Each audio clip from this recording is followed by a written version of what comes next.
అందరికీ నమస్కారం అండి. Welcome to Shiva education channel. ఈ రోజు అయితే మనము నేరుగా రైతు దగ్గర ఉన్నటువంటి ఆయన పొలం పనుల దగ్గరికి అయితే రావడం జరిగింది. ఈ రోజు ఈ వీడియోలో ముఖ్యంగా ఆయన చేసినటువంటి ఆ ఎద్దులతోటి ఎన్ని సంవత్సరాల నుంచి ఆయన తోటి ఎద్దులు ఉన్నాయి, మరి ఎన్ని సంవత్సరాల నుంచి కూడా ఎద్దులతో సాగు చేస్తున్నాడు, ఎద్దులు సంవత్సరం నుంచి కూడా ఆయన ఈ పనులు గెలంకి వెళ్తున్నాడా ఏందని తెలుసుకుందాం. నమస్కారం అండి, మీ పేరు?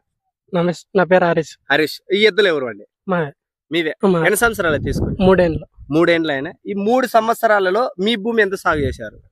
మాకు 5 ఎకరాలు. 5 ఎకరాలు. 5 ఎకరాలతో పాటు ఏమన్నా కౌలు చేసినారా? లేదు. 5 ఎకరాలు. 5 ఎకరాలు. ఈ 5 ఎకరాల తర్వాత వీటిని బాడికి ఏమైనా వెళ్తుంటాం. ఈ సంవత్సరానికి మీరు దాదాపుగా యావరేజ్ ఏం లేదన్నా ఎంత రావచ్చండి బాడికి వెళ్తే?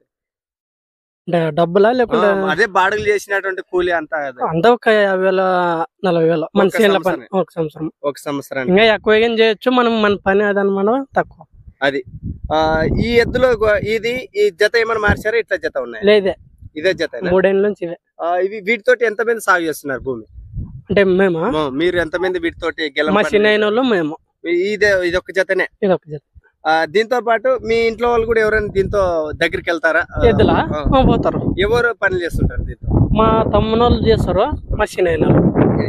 ఈ మధ్య పొడలం లాంటివి ఏమైనా పనులు చేసినా? ఏం చేయాలి కూడా తొక్కడం గానీ అవి అంటే ఈ ఎద్దులు ఎలా నడుచుకుంటాయి పొలంలో? తిరగడం గానీ వెళ్ళడం గానీ బాగా తిరుగుతావే. మనం సాలు చూసుకున్నాలి. ఇప్పుడు సాలు దగ్గరకుండవే మనం ఏం చేసేది రాదు. ఇప్పుడు 2 జనలు 2 ఏళ్ళు పడే గుంటక 6 ఏళ్ళు పడమంటే ఎట్లా పడుతుంది? అప్పుడు ఎవరు తప్పు? చేనులు తప్పు, మందేం తప్పు లేదు. అది ఈ ఎద్దులు కూడా దాదాపు ఏ పనులు చేయించారు బాగా గట్టిగా? మడక, పులగూరు అంతే. అది ఎక్కడ ఊరు ఏందండి ఇది? కర్నూలు జిల్లా మంత్రాలయం తాలూకా పెదకడూరు మండలం నెమిలకల్ గ్రామం. ఈ 3 సంవత్సరాల కింద ఎంత తీసుకున్నారు? ఇది 90,000. ఈ మధ్యలో ఎవరైనా అడగడానికి వచ్చారా? లేదు. ఈ ఎద్దుల యజమాని కూడా ఇంటి పేరుతో సహా చెప్పండి. ఏం పేరు? నారాయణ రెడ్డి కొడుకు పెద్దరామరెడ్డి. నారాయణ రెడ్డి కొడుకు పెద్దరామరెడ్డి గారి